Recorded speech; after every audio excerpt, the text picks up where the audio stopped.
Hello everyone and welcome back to the Cyclocross Social podcast. Today we're going to be talking about the World Cup which took place in Dublin this weekend, and we will also include a couple of facts about the X2O trophy in Kortrijk. With me here to discuss that is Issam. Yes, thank you for having me. Unfortunately, no separate podcast for the X2O trophy in Kortrijk. The reason for that is pretty simple. Issam wasn't feeling too well, and above all, I was in Ireland, I was in Dublin for the World Cup this weekend. I was at the course practice, and because we're 1 hour behind Belgian racing, I missed the races in Kortrijk, and by the time I rewatched it, it was so late that there really was no way I could edit it before I needed to get up early to watch the juniors racing today. I will once again disclose that here in Dublin I was working as an independent contractor for Eurocross Academy, which runs the USA Cycling Junior program. So with that out there, we can talk about the racing, and it was actually a pretty good weekend of racing, especially on the men's side. In Dublin, we had Thibaut Nys trying to make a statement in the first half of the race. He was off the front, putting pressure upon the rest. And it was Issam, the World Cup leader, who was chasing. He was leading a pretty big pack on a wide but slightly muddy course around the Sport Island campus. Around the halfway point of the race, Thibaut Nys was caught and quickly distanced. We went to a situation where we had three leaders: Pim Ronhaar, the teammate of Thibaut Nys, Issam, and Laurens Zweek. These three stayed together. It was mainly Ronhaar applying the pressure and Issam trying to stay in the wheel.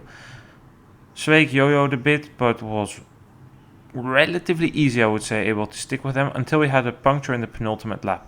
He managed to come back, but at that point, Pim Ronhaar had opened a gap on Issam. Issam cracked going into the final lap and would end third.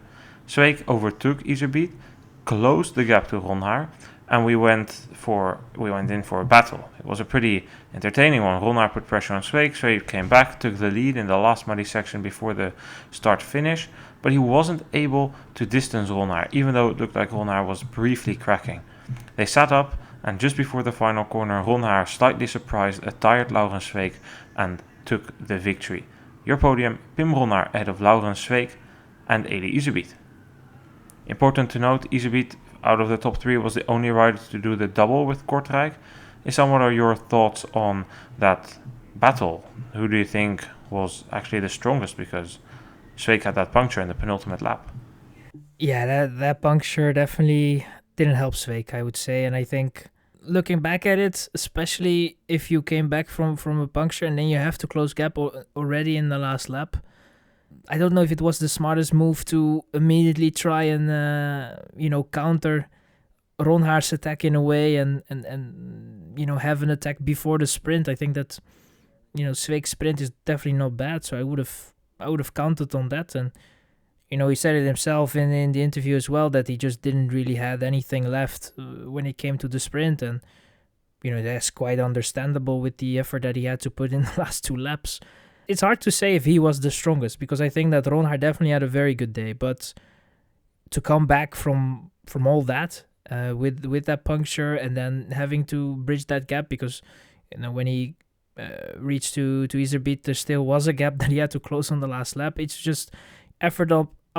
It's just maybe that effort to match too much. If you look at the bigger picture for Zweek, I think it didn't really go his way, and this season so far didn't really go his way all too much. Wasn't really lucky, but Ronhaar, just a very strong race. Again, a race where he didn't go all too crazy in the first laps, and I think that was also crucial. You needed to be somewhat conservative with your energy. We have seen with Nys, from the start, try to put the others under pressure, but he faded. Wasn't really able to maintain that what he was doing. So yeah, it was interesting to see. I think in the end, for Issam, someone that is experienced, that knows how to have 2 weekends, a full weekend of racing.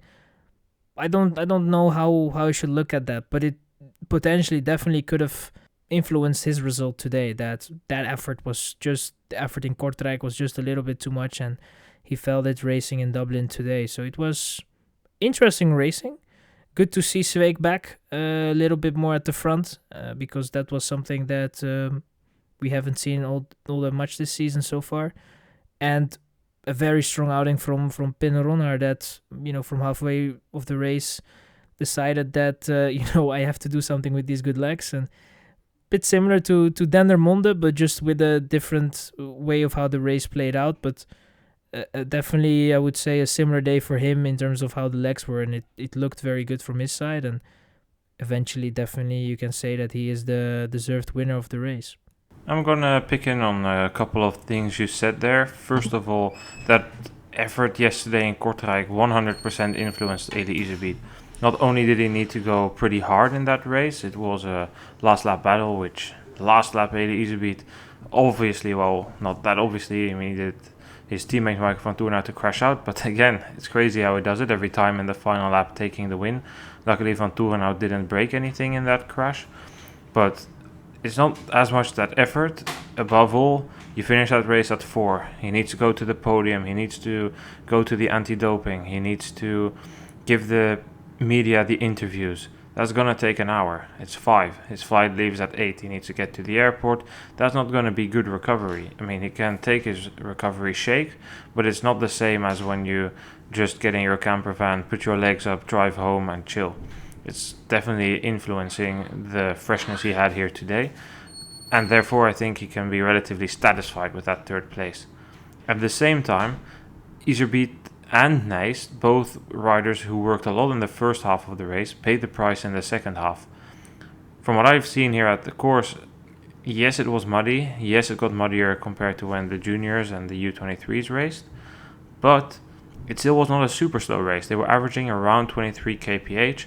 The second half of the lap definitely dragged that down. There was a long muddy section, there was the run-up, a couple of other short hills.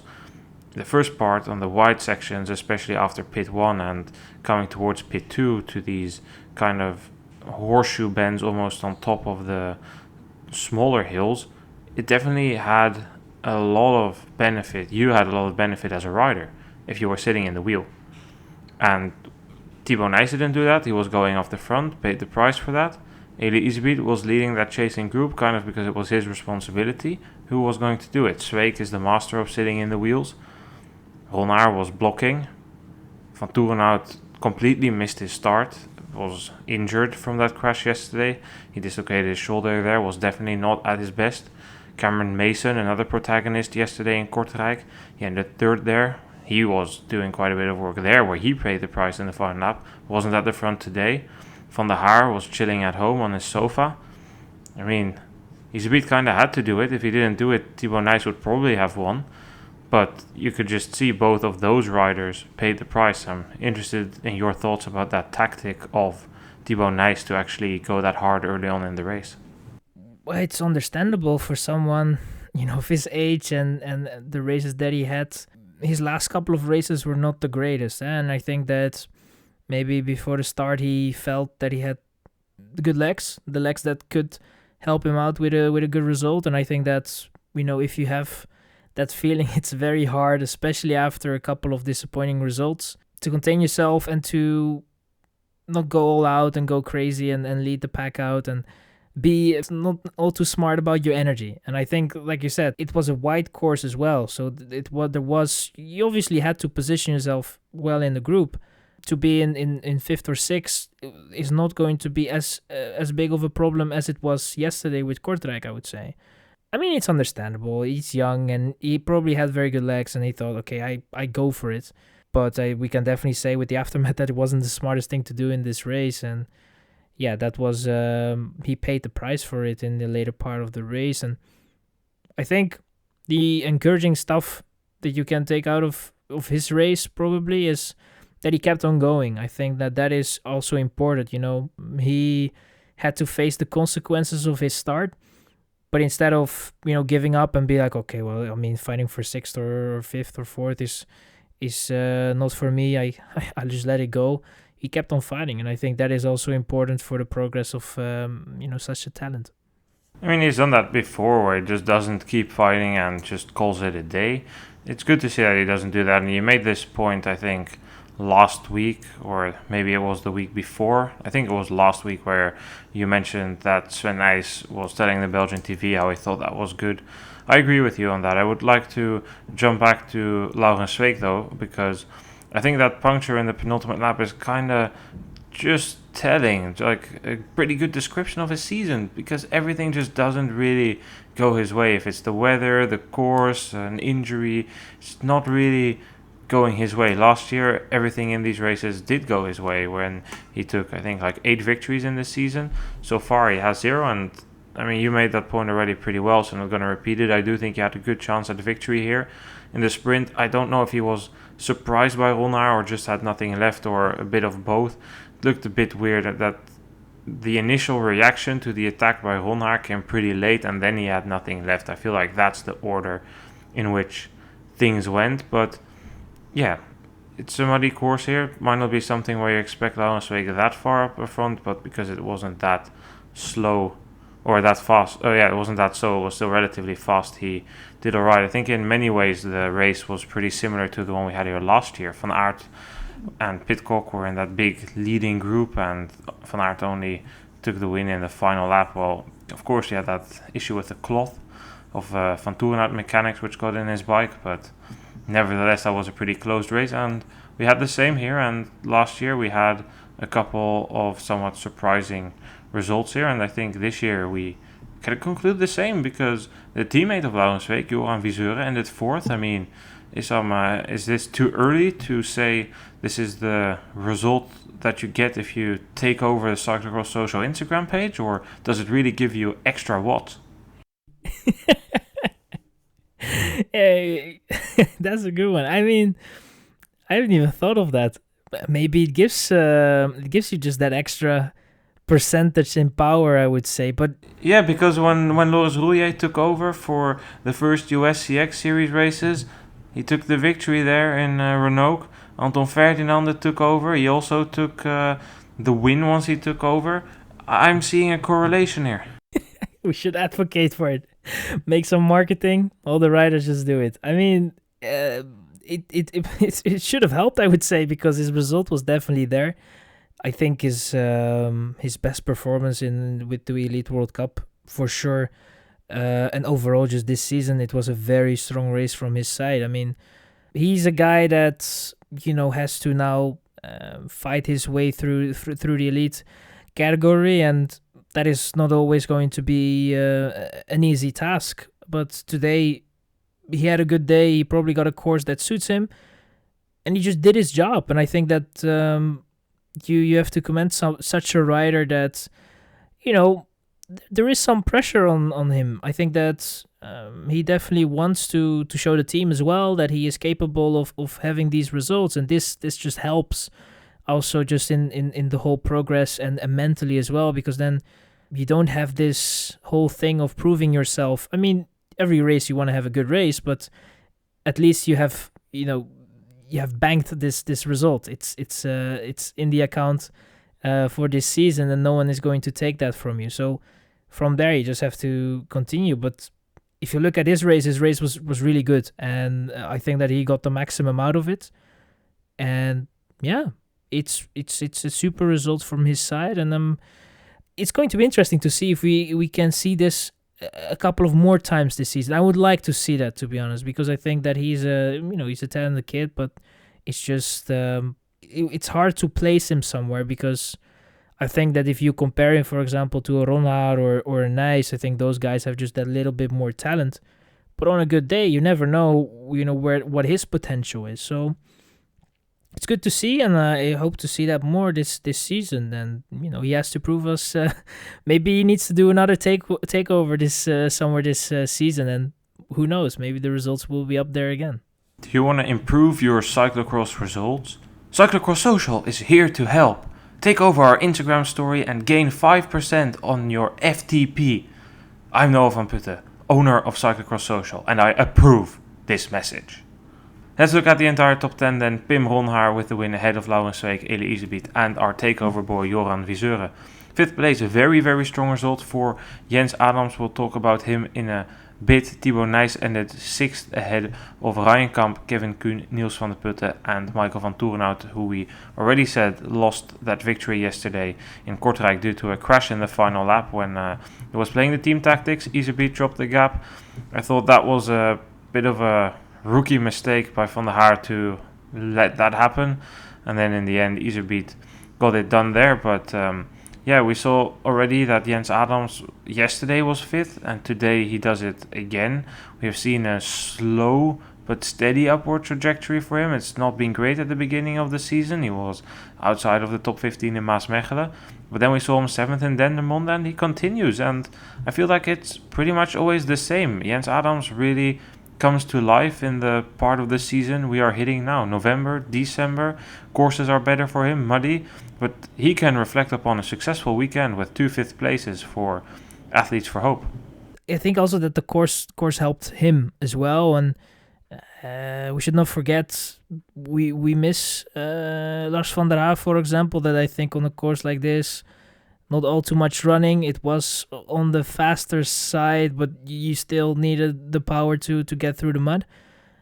I think that he could have had a good result on this race as well. So, take that in consideration. But I still think it's a very solid result from his side. And like you said, he is the type of rider that definitely, when we get to those December months and the races also get sometimes just that little bit slower, then he just finds his rhythm and comes up with these kind of results. And it wouldn't surprise me if we see more of this over the course of the next couple of races. But I think for him it's definitely a very good weekend, and he can look back and be very satisfied with it.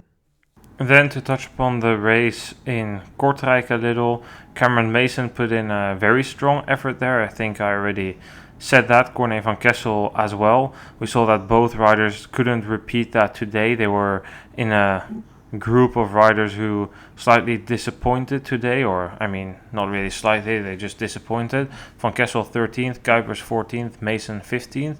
But I mean, I guess it's just, I already said it with Easybeat, your recovery is suboptimal to say the least. But I think if you look at Van Kessel with that 4th place in Kortrijk, which is a really good result compared to the rest what he has achieved this season, Mason with that 3rd, both riders I think can still be satisfied with their weekends. Oh yeah, totally. I mean, it's just tough in a way as well, the double weekend, and every rider deals with it differently, I would say. And I think going into the next couple of weeks, we will see this more. I think that now we are going to reach a point where several riders will decide to have their training camps. Some riders will decide to skip those training camps and just have something in midweek, but then still continue the racing. And the fatigue will kick in at a certain point, especially when we get closer and closer to almost the hell for the riders in a way, with those races so packed at the end of December. So it's difficult also to put it in perspective for those riders, but definitely for a rider like Mason, his race at Kortrijk was definitely up there as a very good one, and today just not really able to get through it.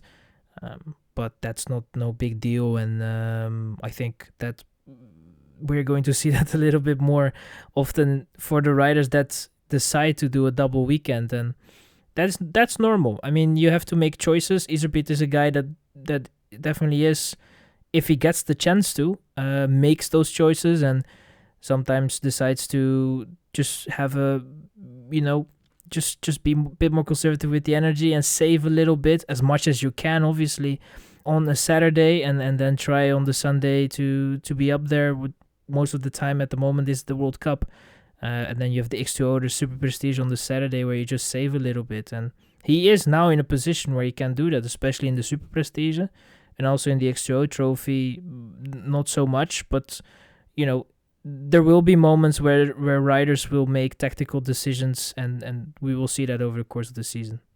Then we can talk about the women's racing, and the woman of this weekend really was Lucinda Brandt. From the front runner, she was the only one to do the double. She raced in Kortrijk, then flew in last night, got picked up by Sven Nys from the airport, who was already here in Dublin. He was there for the pre-ride with Pim Ronhaar and Thibaut Nys yesterday. But Van Brandt didn't pre-ride yesterday, but it seemed all going pretty well, because early on in the race, in the first lap already, she took the lead and opened the gap. Her gap on Ceylin Carmen Alvarado, the World Cup leader, was 12 seconds, But it remained pretty interesting. Alvarado stayed at 4 seconds, then pulled back out, and eventually it looked like Alvarado was going to close that gap. At the end of the second lap, that gap was down to just some 3 seconds at the start-finish straight. But Brandt refused to sit up, kept pulling, put Alvarado under pressure again. That gap went to 4 seconds, went to 5 seconds. Alvarado started slipping and sliding. At some point she went too wide at the exit of a corner when the gap was 6 seconds. She got stuck in the course tape, or the course net I must say, and that cost her a bunch of seconds, and from there on she never really could fight anymore. Lucinda Brandt took the win ahead of Selena Carmen Alvarado, and the third place went to Zoe Backstedt. She was with Brandt and Alvarado for the longest, dropped back at some point, was at the risk of falling in the hands of Marie Schreiber, but that didn't happen, so Backstedt claimed third, her second World Cup podium. I must say, Issam, I am very impressed by that ride of Lucinda Brandt. It's looking better and better. We were discussing last week or the week before, what is the potential of Brandt? Where does she stand? What level can she reach? We knew that there would be some improvements, and we can see it now. It's a pretty good weekend, but above all, I'm impressed by that mental attitude, that mindset. You hardly see it when a gap is like some 10 seconds and it gets pulled back all the way to 3. Almost always the leader sits up and is like, well, I'll just let them come back, recover a bit. It's not worth going. Not Lucinda Brandt. No, not Lucinda Brandt. And yeah, I can remember, I think it was with Merckxplas where I said something along the lines of, with less corners and a little bit less technical, I would love to see what Brandt can do. And I think we got the answer, especially with a double weekend. But, we don't have to forget, she started the season later with the circumstances. It shows kind of that, the form is there. From the start, she was always kind of up there, and we saw that improvement. It was an upwards trajectory in a way. So, like you said, we were kind of guessing, where is it going to end up? Is this going to be enough to challenge Alvarado? Now, what we have seen today, it was enough, and it's crazy that someone can just kill somebody by just keep going. Like 3 seconds. I mean, at that point, I would be looking behind, and maybe you see it so many times that then the rider just decides, okay, I change bikes, and then I let the other competitor come back, and we see where the racing ends up. But she just decided, no, there's not gonna be any moment where I will give an inch if Alvarado has to do it all on her own. And man, I think that if there are two women that you have to appoint as the ones that have that mentality in a way, I think it's definitely Alvarado and Brandt, and those two had the honor of battling it out in Dublin, and it was a great race to watch. There was always this kind of tension, and in the end, you saw that it was kind of that court that just broke, and it was no longer there for Alvarado, and Brandt took a very, very strong win. And it's going to be interesting to see how that dynamic will be in the next couple of races. I think that right now, as well, if you look at the race at Kortrijk, Van Empel is just a little ahead. Now we have kind of this battle, Alvarado, Brandt, Peterson maybe in the mix. That's going to be interesting, and I think that we have a great battle on our hands in the next couple of races. So that's definitely something to look forward to. And of the racing itself was very nice to watch, and very intense battle with a deserved winner in the end. Yeah, for sure. It was impressive, and I'm actually impressed because she raced yesterday in Kortrijk. In Kortrijk, Van Empel and Peterson were at the start.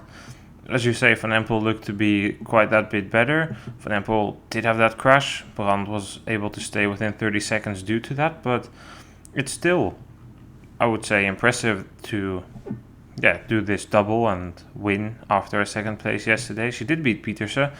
Peterson must have had some sort of issue with her chain, I think, or some sort of mechanical in the back. We didn't really get to see that, but yeah, it's interesting, and I don't really want to speculate because we already did that. But yeah, it could be interesting if Brandt can reach that level of Van Empel, but we'll need to wait and see on that Kortrijk. What did you think about Peterson, Issam? For me, it seemed like more of the same as what we said last week. Form is building, that's not really there yet. The technique is still a bit rusty. It will need time. Was that your assessment as well? Yeah, I can agree with that assessment in a way. I think it's hard to say what her plans are for in terms of where she wants to have that peak moment. It seems like there is only one moment in this season that is going to matter the most, and that's going to be the World Championships in Tabor. And I think that it's getting more and more visible. I mean, the form that she has right now, that is not going to change in 2 weeks. I mean, it's going to improve, but it's never going to be already enough to challenge Petersen, or to challenge Van Empel, I'd rather say. So yeah, it's gonna be interesting how that evolution will go. Hard to say, but I think it's also very good to see it in a way, because I think there was quite some load on last season with the cyclocross, and then going on the mountain bike. Of course, there was some rest in between, but it was a tough season in a way. And of course, she also has the goal of being good in the Olympics mountain bike, which normally she will be picked, and she will race for the Netherlands. So that plays a role. So I think at the back of the head, there's always that idea of wanting to be good in the summer, wanting to be good in Paris, and have a good race in the Olympics, next to obviously trying to become world champion in Tabor. That is just the combination of that, and then also trying to have some good racing. It's hard, and we will see how that will play out. It's going to be interesting, and it's hard to say right now if what the improvement will be in the next couple of weeks. But from what I see right now, I don't expect a big jump in 2 weeks. I think that we definitely have to wait probably till maybe the end of December, beginning of January, where we will see maybe a Petersen that will definitely be closer to Van Empel than she is at the moment. Back to Dublin then, because there were more riders on the podium than just Lucinda Brandt, where they briefly went over Alvarado. I think it was just not a great day for her. A couple of mistakes, legs didn't really show up. But for third was Backstedt. For me, kind of where I would expect her on a course like this. It's a power course that's good for her. It's not quite your Dendermonde, but it is power, not that much technique. She still lost quite a bit around the corners, but power-wise, Backstedt is definitely in the good place. And it was good to see how she paced herself, because around the halfway point of the race, she seemed to have a bit of a dip. Schreiber was at risk of closing that gap to her. Schreiber, by the way, a very solid race as well. Didn't take the lead, or well, she took the lead at some point, I think, but didn't do anything too crazy with it. Definitely what we've said before. Take it a bit easier, don't go all out in that first lap, don't be too fixated on it.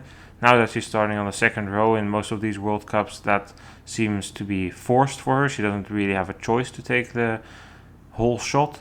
It seems to be working pretty well for her, but ultimately Backstedt was just that little bit better, and that's kind of what we've been seeing this season already. Yeah, we're getting a confirmation of that in a way, and I think, if I can point out a tactical mistake, small one, but it still was. It was, I think, the second lap, Alvarado was on the gap, and Backstedt was in the wheel, and instead of letting Alvarado close that gap, or at least let her do the work, she overtook her and then tried to close that gap. After I think even that in the same lap or in the next lap, Alvarado overtook and took the initiative in the chase of trying to get to Brandt again. But it's just, I think at that moment you are not, even if you have good legs, you don't need to be in that position. You are not the rider that have to take that responsibility to close gaps. And of course, you're young and you have to.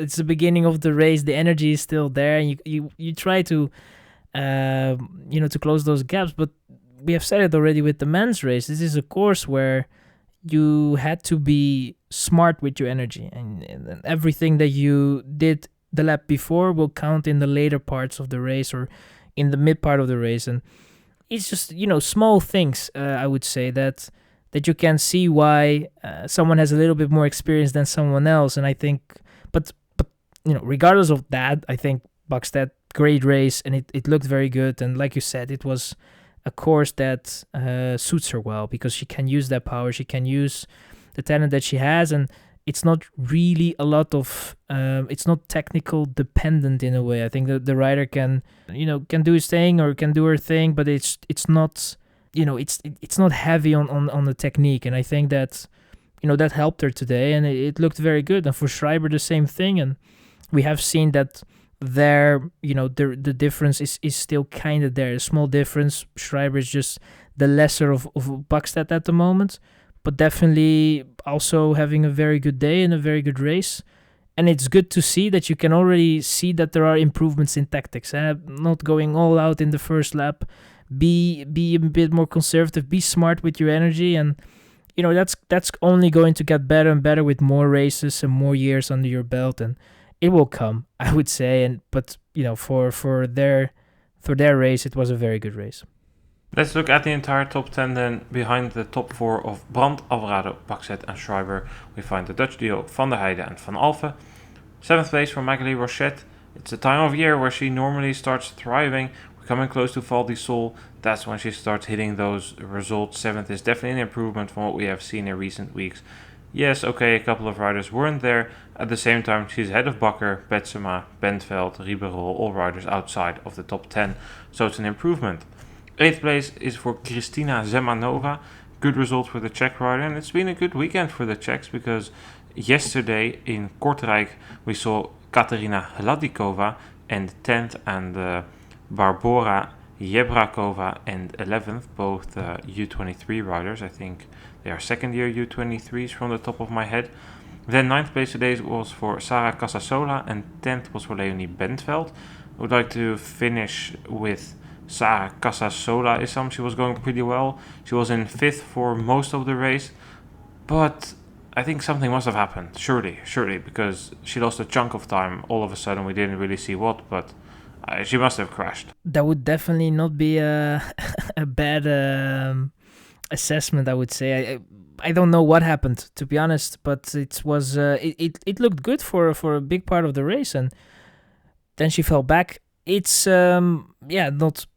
not ideal, I would say, and especially considering that I think she missed the races or she missed the race in Waterloo, so in classification wise it will hurt, but not that much, obviously, with already not that much, because she didn't only miss Waterloo. I think she skipped another Dendermonde. I think she didn't show up there either, so she's racing most of them, but she's already missed 2. It's not a goal for her. I don't think she's focused on a single classification. Yeah. So like in that department, it's just a bit, it's a bit of a shame that it takes away a bad result. But I think for her, I mean, you already have a couple of good results, so having a bad day with the circumstances is definitely not. It's definitely not all that bad, and it's not going to hurt your season, I would say. If the form is still there and she wasn't all that hurt in the incident, it's all good. And there are still great races coming up, so I'm interested to see how that will go. I think that the potential is there to, when some of the main protagonists in the women's category are not there, she definitely has her chances of getting on the podium, and who knows, maybe even more. So I'm looking forward in what is still possible, and if we kind of reach the ceiling already, or there is even more that we can see from her in the next races. But that's for me at least what I'm looking forward to and what I find interesting at the moment. Yeah, I think it's obviously been a good season for her, and today is a further confirmation in any people who still doubted her. I don't think there were that many, but it was a good race. She kind of reminds me a bit of Honsinger, a bit of a diesel. Takes time to get the going, but her starts aren't as bad as Honsinger had, but her ceiling is also a bit lower than Honsinger. Honsinger could ride back to like second in Dendermonde or Namur. So far, Casasola doesn't have that, but nevertheless, pretty good. I would like to end the discussion on the racing by mentioning that Catablanca Vash made a return in Kortrijk. She ended 7th after she broke her collarbone just a month ago. That was a pretty damn speedy recovery. But there's been racing in the rest of the world as well. National Championships weekend in Canada. Even Russell took the win ahead of Luke Valenti, who crashed in the lead, and Tyler Clark.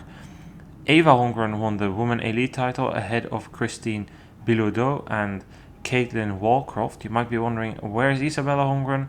Well, she already has the Pan-American title in the elite category, so she opted to race the women's U23 race, which she won ahead of Janaya Francis.